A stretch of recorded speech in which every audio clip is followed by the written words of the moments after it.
What's up, everybody? Jeff here for The Bond Life, and I'm really excited about today's episode, and that's because I have streamlined my phone to be super minimalist, and over time I just keep cleaning it up, and I think for the past year or so it's been just like as it is, and I haven't needed to touch it. I don't think about it that much, and I spend way less time on my phone than I usually would have. Overall idea of what my phone is it just acts as a connector to the digital world. I don't want it to be a digital device that much. I want it to be just the connector to everything. For instance, I don't keep any photos on my phone, or as little as possible. I have them automatically delete as soon as they go to the Amazon cloud. Anytime I have photos on my desktop or something, if I don't put them on Amazon, I might put them on the Google Drive. Everything is cloud-based in my digital world. Wallpapers, everything is all on the cloud. Anytime I download something, I can delete it easily. I want my phone to be something that if I dropped it in water or broke it or lost it, it wouldn't affect any of my files. It's just a device. So let's get into it. But before I talk about what's on my phone, I want to mention that what I'm recording with is this app called Screen Recorder 5 Plus. And another thing is I have my Wi-Fi set so that it's on my location based, meaning my lock screen is completely non-existent whenever I'm in the locations which I've called safe. So anywhere near my home or work or whatever, I've called these places safe, and the screen is not locking. If I ever step foot of that GPS, it automatically goes to lock and fingerprint read. Another thing I have is Twilight here, and what that does is it changes the Kelvin value of your temperature, so of your white balance, and that makes it easier for you to sleep, and it's just a little bit easier on your eyes as the night comes. I really recommend that. It's worth it dealing with all the bugs. For me, I think it's imperative to my life. So when we first look at my home screen, all you'll see is notifications, which I keep as minimal as possible. That's the screen recorder. My weather app, so when I tap that, it can go to the weather and I get everything else. I don't need to see that crap on my front page all the time. I just want to see the temperature. So then I have my messages, which is just text and so on. And then I have my app drawer. There is no other pages. So let's go into the app drawer. And then inside there, I have my folder set up. And what I've done here is I've categorized them into just certain ways that my brain likes to lump them together. And they're not necessarily in alphabetical order. Some of them are a little bit backwards, but it's just because of where my thumb goes. I just kind of wanted to put photos in the middle for just whatever.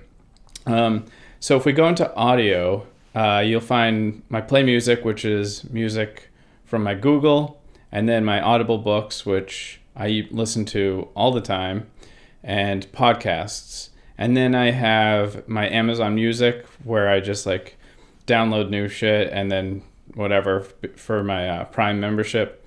And then I have a Relax Rain, which is just kind of my like white noise for going to bed. I don't need it, but I like it. It's peaceful. It adds value to my life. So I keep that. In my captain's log, I have my Evernote, which is a way so that I can stay paperless. So any of the receipts I have, I just take a picture of on my phone, or a quick note. I just put it into Evernote, whatever.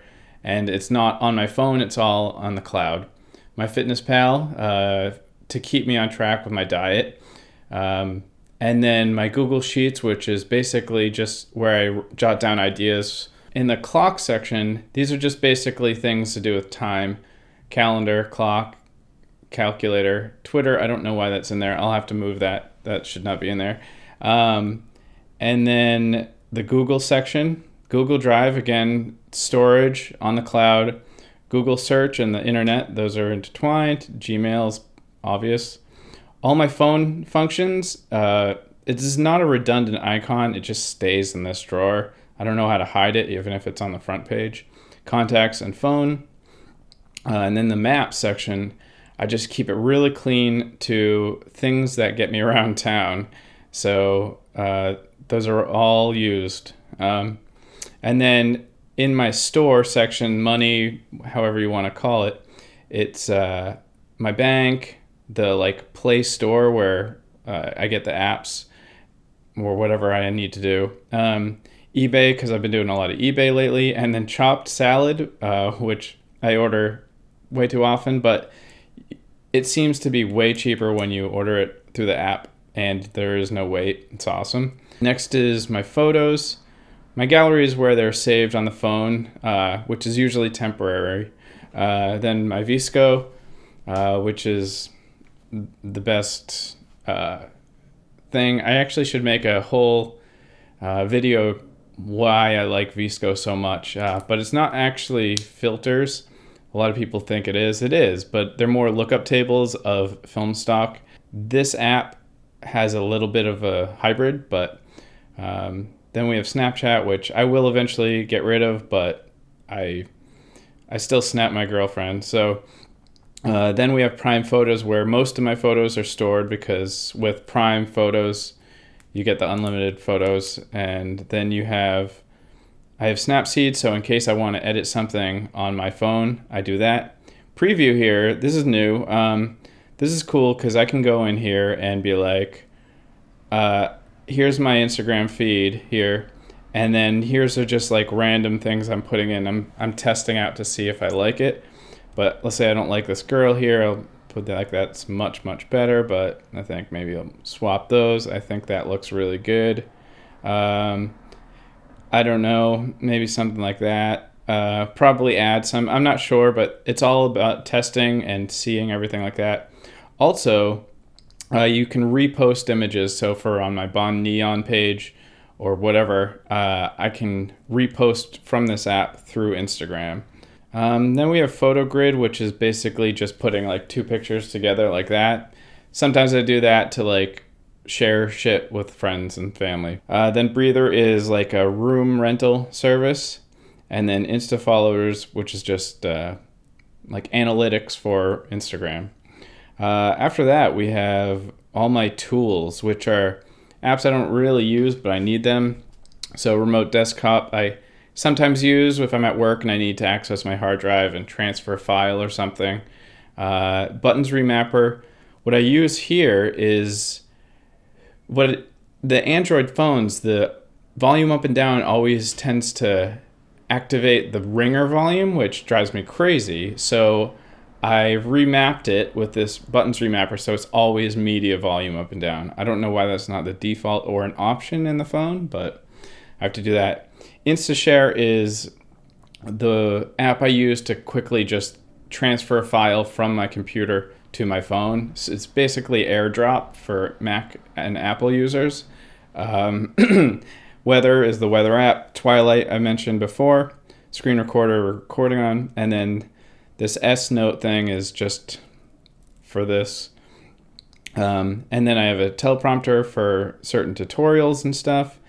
Package Disabler Pro is really cool. I love this app. I use it because I really hate all the bloatware and all these apps that are just useless NFL shit, and like I think it's stupid. So I can go into Package Disabler Pro, and I can show you actually here.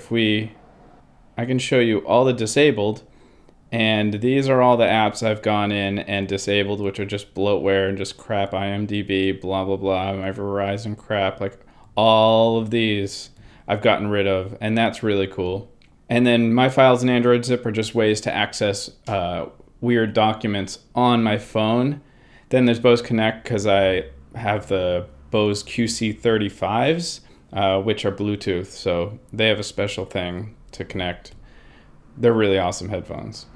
Unused is literally just unused shit. I can't figure out. I've disabled the apps, but they're still sticking around. I'm not really sure why. And then in my video section, I have my Sony app, which is a way I connect my camera to my phone.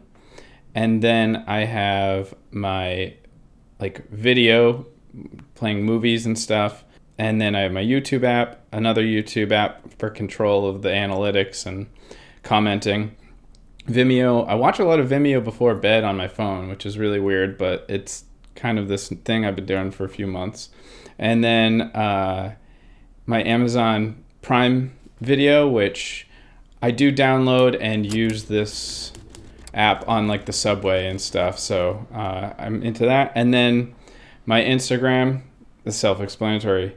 That's about it. I hope you found that useful. I think it's really clean, it's really nice, it keeps me at peace because it's just so minimal and it's just acting as a connector to the digital world instead of being a digital device, which for some reason kind of stresses me out to think about. I'm carrying around something that is all these important things. Like, I want to access all of my files and everything in my digital world anywhere, and you can.